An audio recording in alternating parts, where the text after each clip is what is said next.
in the form of intelligent and pertinent questions or reflections. Hare Krishna. Well, I'll actually do that periodically as we go on. Okay, that works. Okay. Hare Krishna. Om Namo Bhagavate Vasudevaya. Om Namo Bhagavate Vasudevaya. Om Namo Bhagavate Vasudevaya. So we are live from Govardhan Hill. That's where I am right now. This picture is about 30 yards from where I am at the Govardhan Retreat Center in Govardhan. So I thought, when Ananda Bihari Prabhu said, when should I give class? I said, well, I guess Govardhan Puja makes sense since that's where I am. Devotees, when they go to India, they say, I can't give class, I'll be traveling. But look at Vraj Vihari Prabhu. He's there for us, dear devotees. Let's appreciate him. Thank you. I'm staying here. So what I'd like to do is begin and repeat after me, but maybe do it on mute because it gets weird, right, when we all try to do something in unison on Zoom. But it's the Pranam mantra to Govardhan Hill. So Namaste Girirajaya Shri Govardhana Namine Ashesha Klesha Nashaya Paramananda Dayane. So that means Namaste, obeisances to Giriraj. Namaste Girirajaya Shri Govardhana Namine, also known as Govardhan.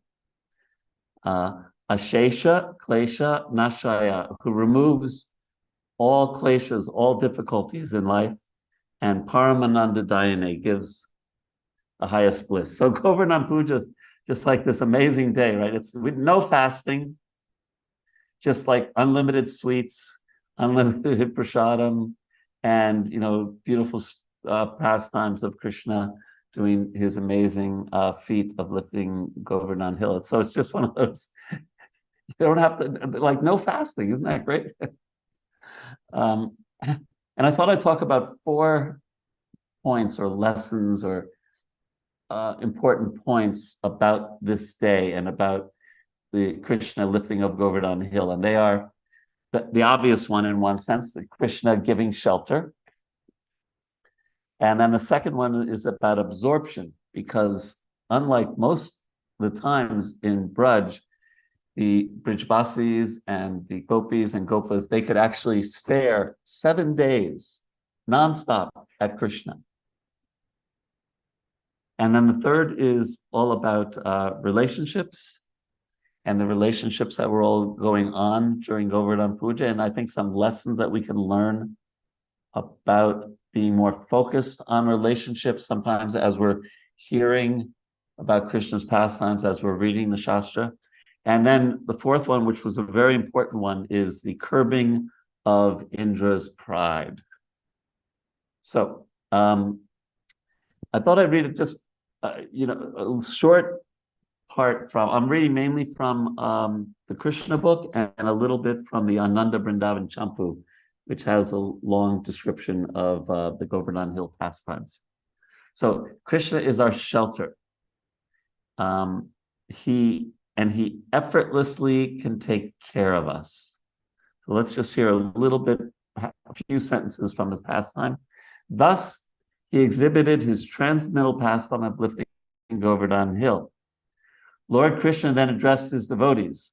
My dear brothers, my dear father, my dear inhabitants of Vrindavan, you can now safely enter under the umbrella of Govardhan Hill, which I have just lifted.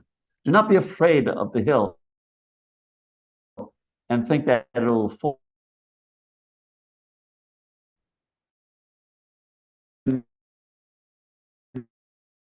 from the heavy rain and strike a huge umbrella. I think this is a proper arrangement to relieve you of your immediate distress. Be happy along with your animals underneath this great umbrella. And then one other prayer. When Lord Krishna, who is by nature always compassionate, saw the condition of those who had only him as their shelter, that's only him as their shelter, he smiled broadly and lifted Govardhan Hill with one hand, just as a small child picks up a mushroom to play with it. Holding up the hill, he protected the cowherd community. May he, Govinda, the Lord of the cows, and the destroyer of Indra's false pride, be pleased with us. So Krishna, how many classes on the Bhakti Center we heard about, that Krishna is our shelter. But the Govardhan Leela is emphasizing that so much, that don't be, Krishna, sarva dharmam prithyagya mamekam sharanam vrja aham tvam sarva papya moksha shisha masucha. Masucha means don't fear. That if we want to be actually happy in life, we surrender to Krishna, we take shelter of Krishna, and we trust him. And that's not so easy to do. Has anyone ever prayed to Krishna and not immediately gotten results? Let's see, one hand. Damodar Priya says that. Yes. Henry's got his hand. Yeah. Right. And so we think, well, yeah, hey, did that work? One thing that I've noticed so much reading the scriptures and just thinking about life in general is that so much goes beyond our purview. Just like imagine, so I have this Apple computer here, and thank you, Damodar Priya, for putting the pranam mantra in the chat. Appreciate it. And so let's say an ant is crawling across the Apple computer. Now, the ant doesn't know who Steve Jobs was. It doesn't know, like Henry probably knows, how well Apple computers did in the stock market yesterday. Or that, I may be answering an email to a long lost friend, or that there's a CPU unit and there's all the things that make up a computer. The ant has no idea. He might just see the different keys as almost like little mountains, or small, at least little hills to climb over. Doesn't have the big picture, and neither do we. And we see that in the scriptures. For example, there's a whole backstory to the six sons, the Sadgarbhas of Devaki, who are killed right after their birth by Kamsa, and leading up to Krishna's birth. There's a whole backstory to that. Sometimes we learn the backstory very easily, like we learn in the Bhagavatam the backstory of Hiranyakashipu and Hiranyaksha, and their birth as Jai and Vijay. And we learn the backstory of Narada Muni. You have to go through the Shastra bit to find out the backstory of Prahlad Maharaj. And everyone on this call, we all have our backstory. Right? We all have so many previous lives, so much accumulated karma, and so we don't know always, like the ant, climbing over the keyboard, what the big picture is. Krishna has the big picture, and the Shastra is trying to convince us again and again. He has the big picture, and he is all kind, all loving. We'll talk a little later about all beautiful. And if we can grasp, if we can not blindly, but if we can trust that, based on the fact that the humility that I don't have the big picture, just like something very, very unfortunate. I have a Sage group, and one of our Sage group members just texted us about 10 minutes ago, saying that they're in the city, and they're there not in their regular hometown because one of their dear friends, 12-year-old daughter, just died in a car accident, in some kind of accident. Now, of course, that's terrible, and of course, a devotee doesn't say, "Oh, well, that's just karma, no problem." No, but at the same time, we do know there's some backstory to everything. And we don't know how, Krishna is dealing in, especially in a devotee's life. And so to have that trust, and that's what the residents of Vrindavan, we can learn from them. They just all said, okay, I mean, here's a 7-year-old boy holding up not even using his right hand or his whole hand, but not even all of his left hand, but his pinky. But they all immediately rushed in. Even Nanda Maharaj and the cowherd men, they put up a little bit of a fight when Krishna first said, don't worship Indra, don't stop this Indra Yagya, just worship Govardhan Hill. But eventually they surrendered. They surrendered to a 7-year-old. Right? Usually we would just say, yes, that's very cute. And we give them a little something to play or, distract their mind. No, these very intelligent, they surrendered to a 7-year-old. They had that trust, they had that faith. And so this is, the obvious but very clear lesson that Krishna will protect us. How he does it, that might not be exactly how we would like it to be protected. But if we take shelter of Krishna has our back. Krishna has our back. First lesson of Govardhan pastime. So thoughts, comments, questions on that first point about Krishna as our shelter.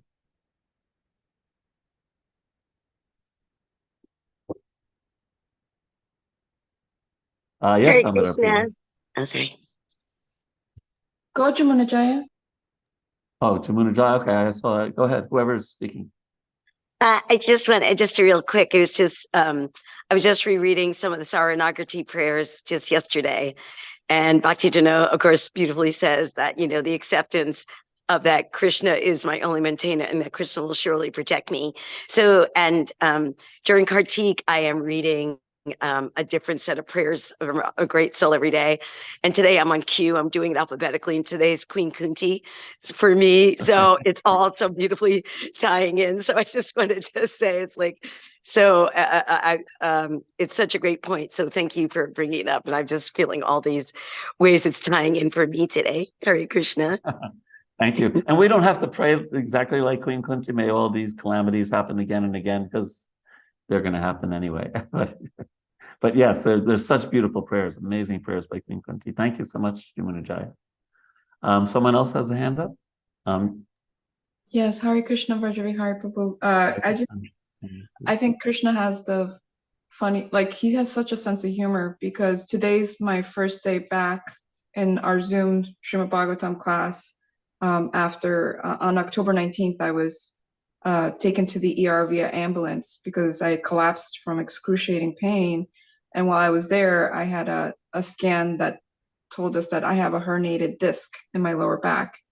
And so I haven't been back since then because because of dealing with all that and everything. And it's been really hard. It's really, really, really, really hard, at least for me. I don't know about anybody else. I'm not an elevated soul, I could tell, because of this experience, to not feel frustrated and kind of angry when you're in such excruciating pain and you don't understand why, and at the same time, that day, the day that it was happening, all I could think of was I just have to keep chanting, because what, I don't know what's going on. What if, I leave my body or something. But then once you start, it's once the pain gets down to a point where your brain can function, that's when your brain, at least for me, and again, I'm just speaking for myself, starts complaining, starts, asking why, how could this be, getting frustrated, getting angry. But it's funny, but when the pain's high enough, then all you can think of is oh, I should chant. So it's I don't know what the reasoning is behind it. But I just wanted to say thank you, because it is so important when you're going through these difficulties, that a lot of times for those of us that have dealt with chronic illness, which I deal with, and kind of things keep coming up, every year it seems like something happens, to just try to remember, I'm a tiny little ant and Krishna is my best friend and he loves me, and there's a greater, thing to it, and just to trust. And it's really, really hard So I just want to relate to that, to anybody else who kind of has that difficulty. Like, I'm not Queen Kunti. Like, it's really, really hard. And it's so important to hear these classes and to have that reminder. So thank you so much.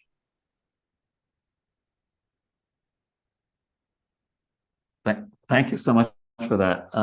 It reminds me of a song that I don't know, some of you know Kendra Prabhu, an old friend of mine. And he has a song, I won't say that, but he talks about all the miseries of the world, Pol Pot, Holocaust, rape of man, king. Just thinking about it makes my heart sting. And then, but then the chorus is, but then it lets up a little. It only lets up a little, and when it lets up a little, I think I like it here. So you were kind of saying when the pain just let up a little, then, our another part of our brain kicks in. Thank you so much for that. And by the way, sorry, it was not an intended pun when I said Krishna has our back. So, forgive me. All right, so let's carry on to the second point. You can all hear me because I am in India, internet connections, but yes, okay, thank you. All right, second point is about absorption. And again, I'm just guessing that so many devotees have in the past given classes about absorption and to avoid cell phone, mobile phones and all the distractions. I wrote that line: distracted from distractions by distractions. And but let's look at the positive part about absorption. And that's one of the lessons of this Leela. Because, the gopis, they only could look at sidelong glances at Krishna normally because of the culture of the time. And, they were married to someone, and sometimes Krishna was out in the tending the cows. So Mother Yashoda couldn't see him all the time. But for 7 days, all the Brijvasis could just gaze at the most unlimitedly beautiful person. We can just think of unlimited beauty. We can't. It's beyond our concept of, we have some ideas of what beauty is, but unlimited beauty, it's unfathomable. But they were just, as we would say with a New York accent, absorbed. They were just absorbed in Krishna. 7 days, like Parikshit Maharaj, just absorbed.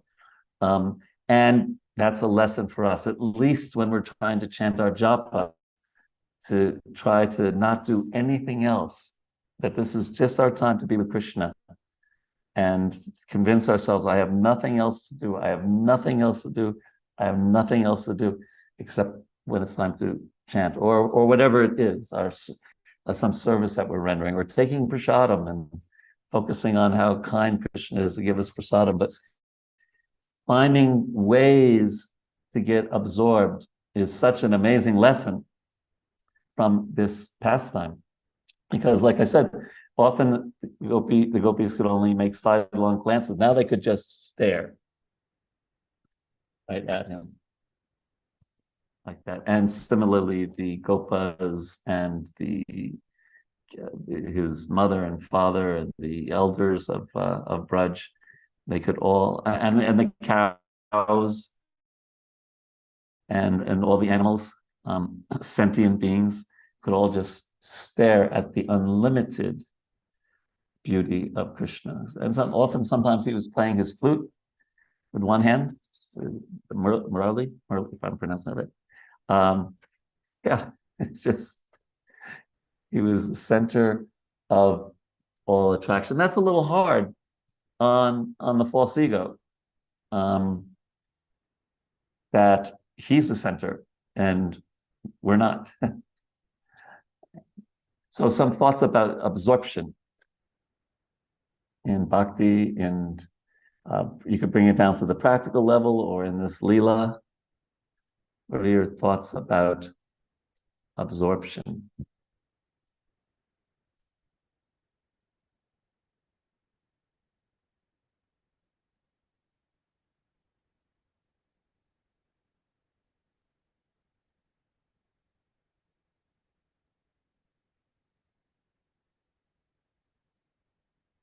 Hare Krishna. Hare Krishna. Hare Krishna. Wonderful to see you and hear you. We saw you speaking at the GBC meeting, and very refreshing. Um, the everybody's absorbed in something, and we can switch the focus of our absorption, especially in perilous situations. And sometimes it's a little frightening. The text talks about how Krishna said, "Don't worry, just come under this mountain." What? Go under the mountain. But they were so absorbed in being with Krishna and pleasing Krishna and trusting Krishna that they went ahead and did that. And it's analogous. It's like, Yeah. we all go through this, and especially people coming in as a new devotee. We're taking shelter of financial employment and family members and position in the government or position in some company, and then to leave that and take that leap of faith and to throw ourselves into devotional service without fear. It's pretty radical. And we remember so many hospital stories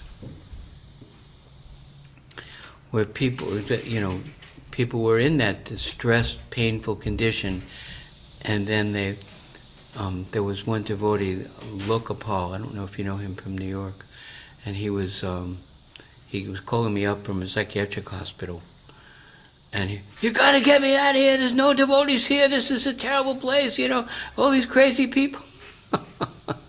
I couldn't really. I was just praying to Krishna what to say, and the first 3 or 4 times he called, I was just listening, and I was kind of.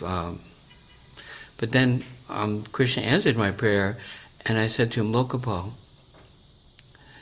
you're the devotee there.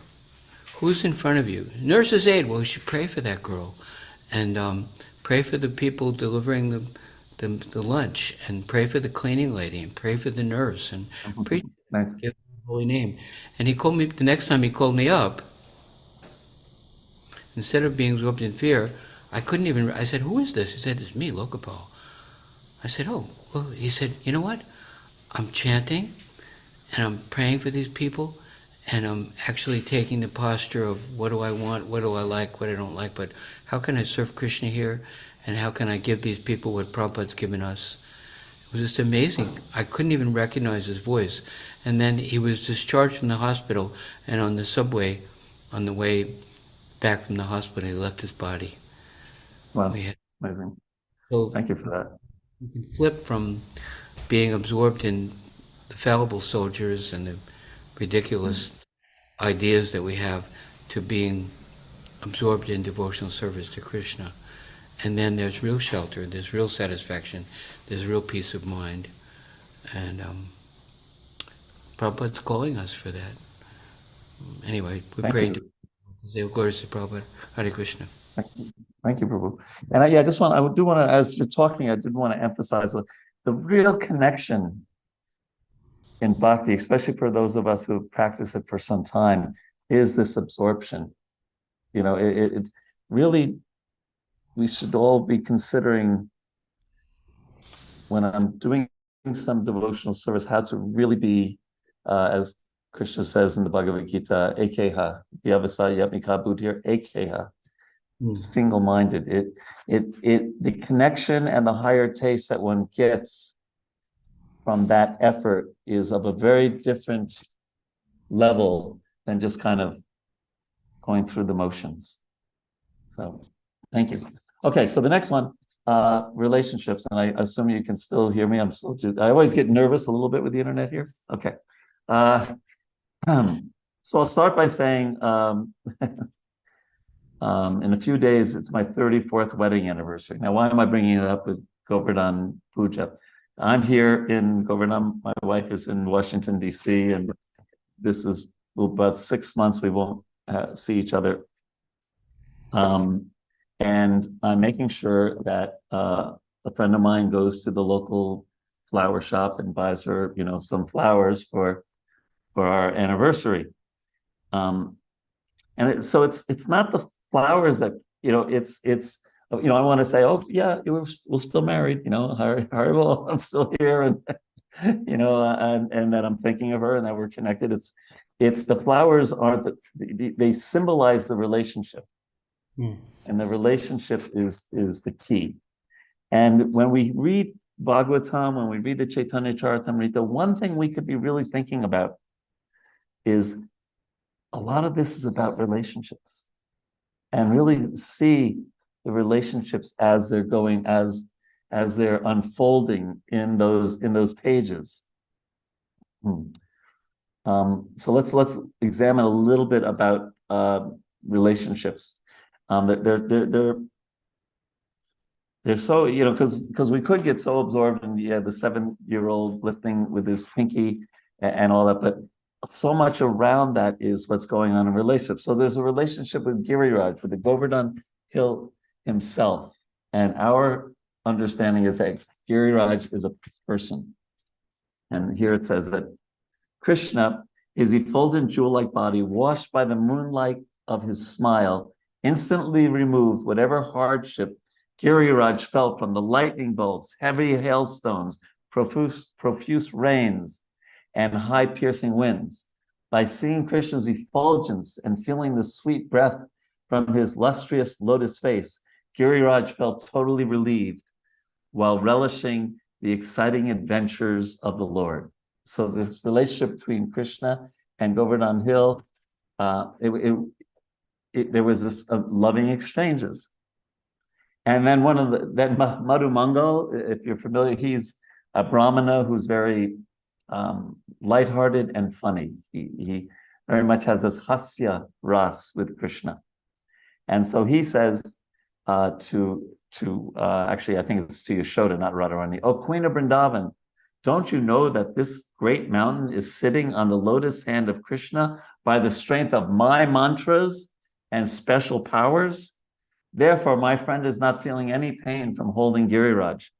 This is natural because everyone is favorably disposed to the Lord of their hearts." Now, so he had that kind of joking rasa with Krishna, and with also with Yashoda Mai, who didn't always take it well. She was like, because she replied to this, hey, don't joke around. This is my Krishna. And he's sweating, and so when we read some of these things, they sometimes seem almost kind of cute, the pastimes of Krishna expression in the 10th canto. That's on the surface, kind of superficially, but they're very, very deep, very, very deep emotions. Yashoda Mai, Krishna's mother, she didn't want Krishna to feel any inconvenience, even for 1/100th of a second. Her intense love for him was that intense. We could say her absorption. So she replies to Madhu Mangal, and she says, "Oh, impudent one, what kind of nonsense are you speaking? I am burning in anxiety over my son. His tendency to act independently without caring for any good instructions. And now you come here making jokes and laugh about it?" So Mother Yashoda especially felt this incredible anxiety throughout these 7 days. But that anxiety is just her expression of incredible love. And then with Radharani and the gopis, and also with the gopas, here's just one other excerpt. While admiring the infinite loveliness of Radhika, of Srimati Radharani, so Krishna trembled and perspired profusely. Observing these ecstatic changes, one gopi pointed to the cowherd men and told her girlfriend, "Hey, look, the gopas think that Giridhari, Krishna, is feeling tired. In a mood of compassion, they have raised their sticks above their heads to help him hold up the hill." Seeing the prominent cowherd men endeavoring to hold up Giriraj, Srimati Radharani, whose face outshines the moon, covered her head with her veil and looked shyly at the ground. Then, unseen by her Sakhis, she beamed a sweet, gentle smile to bathe Krishna in a shower of nectar. So the Brijbasis, sometimes they would understand that Krishna was God. If you read the 26th chapter of the 10th canto, Wonderful Krishna. It's a short, very short chapter. And what happened is, so they were just absorbed in Krishna's beauty and everything during, like everyone else, during when Krishna had, and then when they left, when Krishna put the hill down and they went back to their homes, they started talking to Nanda Maharaj and say, wait a second, how did a 7-year-old hold up the hill? And how did a little baby kill Putana? And how did this happen? And how did that happen? Wait a second. And then Nanda Maharaj tells them about Gargamuni, the astrologer's predictions about Krishna basically being the Supreme Personality of Godhead. But the relationships, of course, there's a whole science to studying the relationships, especially in the 10th canto of the Srimad Bhagavatam. They're the most profound and the most wonderful, and in some ways the most challenging for a conditioned soul to fully appreciate and understand. But it's kind of like, so you would say, oh, now they're covered over. They're not covered over anymore. They know Krishna's God. It doesn't exactly work like that. I'm just trying to think of an analogy. Imagine if she's not alive anymore, but imagine Bill Gates' mother going up to him and say, I mean, are you eating okay? Do you have enough food to eat? Do you need to borrow any money? Right? It's not objective reality. He's certainly eating whatever he wants to eat. He can buy the company that makes the food. But her love overwhelms any thoughts of my son's a billionaire or anything like that. So that's what happens in the relationship.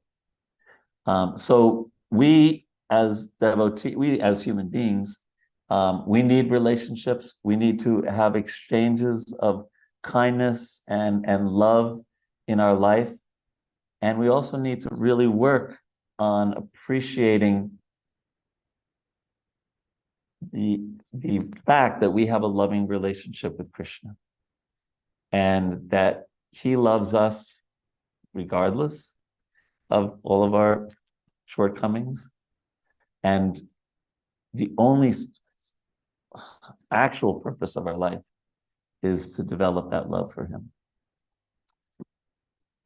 So yes, the lifting of the hill is amazing and it's wonderful. Yes, the roses, I said my wife, are nice, but the real thing is one of the main things is that relationship, and the relationship that Krishna has with his devotees. So thoughts, comments, questions on relationships and especially how they manifest here in this Leela of Govardhan. And then the last one will be about Indra. Any thoughts?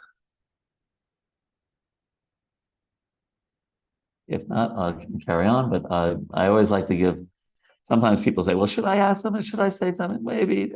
But then they say, well, he sure isn't going on, so maybe I should say something. Right? Okay, I like to let other people speak, but I'm praying to Prabhupada what to say. Well, Bhima Prabhu does have his hand up. Oh, go.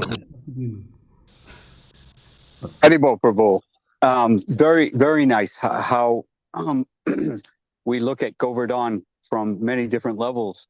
It's always fascinating, the simplicity of the story. Like you said, it's storybookish, and the tendency is to not see what Krishna's trying to show us. that he has this shelter over us, and that all of us can be, as long as Krishna's the cynosure, he's at the center, and everybody gets a chance for 7 days to feast their eyes upon Krishna, standing there smiling at them. The point that you made, that we always, oh well, God lifted Govardhan, Krishna lifted Govardhan, and actually it's like what you said. It's unfathomable that we do not instantly realize that this is absolutely of no consequence in regard, of course, in our own lives. If we were being stormed down upon and Krishna lifted up a mountain over our heads, we would feel it was of great consequence, and it would grow our faith in a big way if it happened to us. But ultimately, if we take a step back and understand that the simple concept of oh, can I be heard, by the way? I'm off in the field. Yes, absolutely. Yes. Okay. Totally. The simple concept of God means that everything is, as Prabhupada always used to say, he's floating planets. So this whole thing, and let alone even maybe we don't have to get so cosmic in our understanding of God's strength, but that everything around us. I know, Prabhu, I want to ask you a question. How is it that we do not in this movement too much speak or emphasize the miracle of nature that surrounds us as an understanding that Krishna it's sort of a secondary aspect, that we do not emphasize the contemplation of nature, of being, of the workings of nature, of the laws of nature around us as the miracle that should convince us that Krishna has our back. Am I missing something here? I just don't feel like we talk about it enough. I don't know. Maybe too many of us live in the city. I don't know. There you go. That's a big question, because Krishna talks about it in the 10th chapter of the Bhagavad Gita. He gives the 7th chapter also. He talks about the world and the sun and the moon and the different, and then there's the description of autumn in the Bhagavatam, and the description of Kailash. So many descriptions of nature throughout the literature. So I won't touch too much upon that. But what I would like to, if Adipurush, may I continue? Is that okay, Prabhu? I did want to say, before we go on to the last lesson, being here now, so I've been here since mid-August. I had to go back for 2 weeks because my wife broke her kneecap, and I had to kind of take care of her a little bit. And everyone talks about how Govardhan Giriraj is a person. And I'm not a great soul or anything like that, but one does start getting that realization when they're here. One thing I'm learning from Burijan Prabhu, that he really, when devotees come, especially from the West, he takes them to the hill, and he brings some incense and some flowers, and he says, okay, offer some incense to Giriraj, offer some flowers, and now sit in front of Giriraj and talk to him. Just talk to him. Tell him your life story. Tell him your ambitions. Tell him your desires.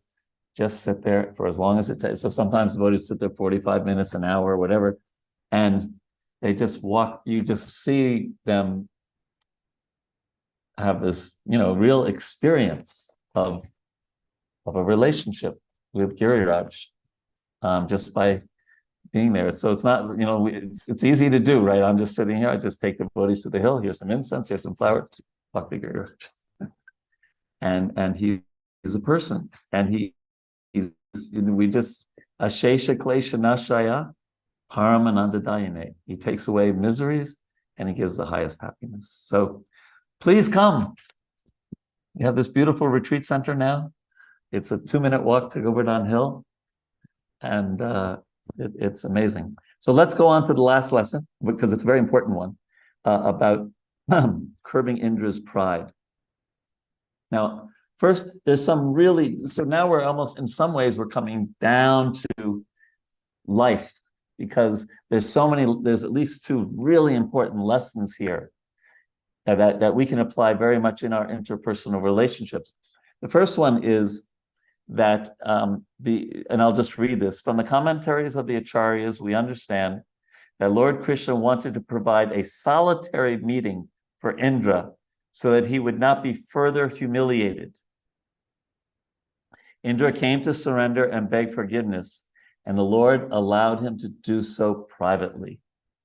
So in almost every culture of the world, and especially in this culture where I am right now, saving face is so important. You know, they say praise publicly and chastise privately, right? And to just give people, just to be really sensitive. In my day job in conflict resolution, the thing that brings out the worst in anyone is when they perceive that they've been humiliated. So really be very, very conscious of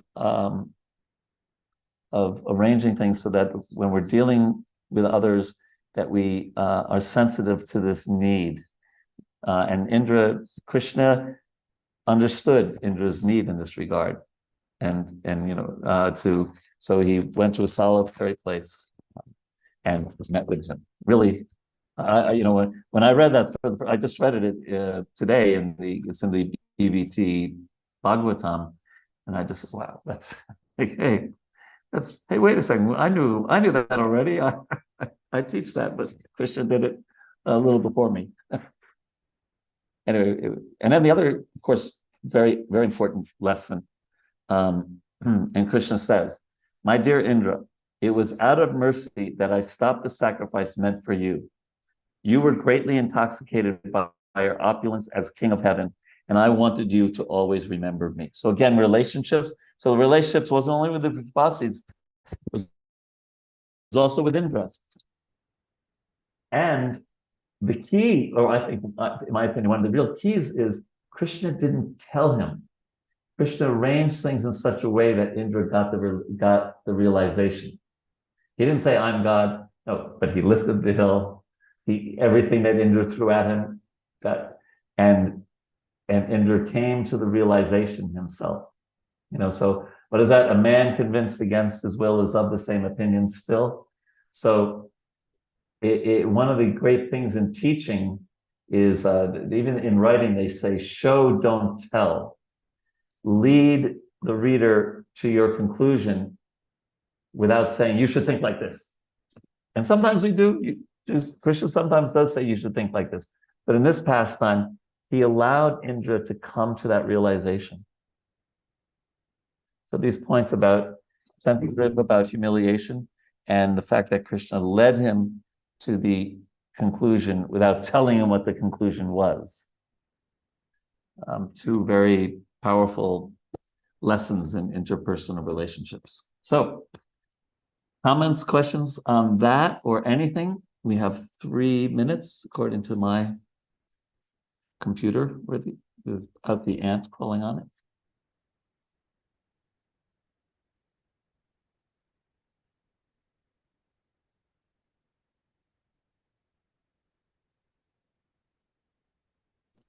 Hare Krishna. Hare Krishna. You know, it's something that in my personal meditation, these past couple of weeks with the pastimes of Krishna that has really helped me, and I've shared with people, is the knocking down when false pride gets inflated. You know, Krishna has this, and I see it all around me in play in every single circumstance, and we see it time and time again in history, right? When someone can be the most spiritual person in the world, right? Catholic, you know, Islam, doesn't matter. And then they all of a sudden get all these riches and all this praise and all this fame. And then as soon as that happens, it seems like they get sucked out of that spiritual realm and knocked down again. And God, you know, it just, for me, these stories help keep me in check to make sure I'm always, you know, like you said today, I thought it was really nice. Absorption, relationships. Don't let your false pride get too heavy, you know. Yes. That's all I had to say. Thank you. Oh, it's wonderful. And humility is so important. So just try to chant attentively. And sometimes we're not able to do it. And what should happen is that should lead to humility. Oh God, I have Krishna's name. It's not different from him, the greatest gift. And I can't focus on this. I'm not, Krishna, please help me. You got to help me. So humility leads to greater connection with Krishna. So failure can lead to success. And in Indra's case, yeah, he got way, his ego went sky high, and he had to come down to earth by the mercy of Krishna. So our time is up. I want to end on time. I hope you have a wonderful Govardhan Puja. You can pray to Giriraj today. Pray to you find a picture. There's 1,000 of them on the internet or whatever, and feel his reciprocation. Thank you, Vraj Vihari Prabhu. Thank you very much. One devotee once told their fiancé, "I'm not marrying you, I'm marrying your Giriraj." This is how devotees flirt. Okay. I hope that marriage is still going on. It hasn't started. I mean, it has. It has. Oh. Yeah. All right. Hare Krishna, everyone. Hare Krishna. Ocean of mercy, friend of the poor, Lord, master of devotees, O Master, merciful. Hadipusha Prabhu. Turn the camera towards Krishna.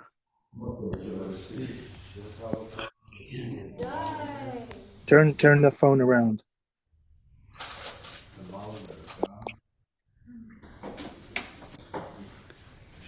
I can't do it. Just use your hand. Move your hand. No, they're not. They're doing Guru Puja now. Oh, okay. All right. No darshan. Okay. No problem. No problem. Okay, with this, we are wrapping it up. Bhima Prabhu, you have to clean up, Bhima Prabhu. This looks like Govardhan Hill on your table. Ola. Damodar Priya Prabhu, very nice seeing you. You're blurring your background. We can't see. I'm sure it's clean. Paul, Hare Krishna, Paul. Oh, the darshan. They are giving us darshan, Hare Krishna. That's baby Krishna right there. Krishna's playing flute.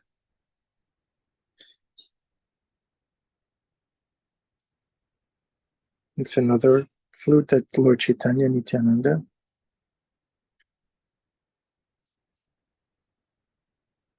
Srila Prabhupada, Jai Prabhupada. Prabhupada looks so happy. Nice, beautiful.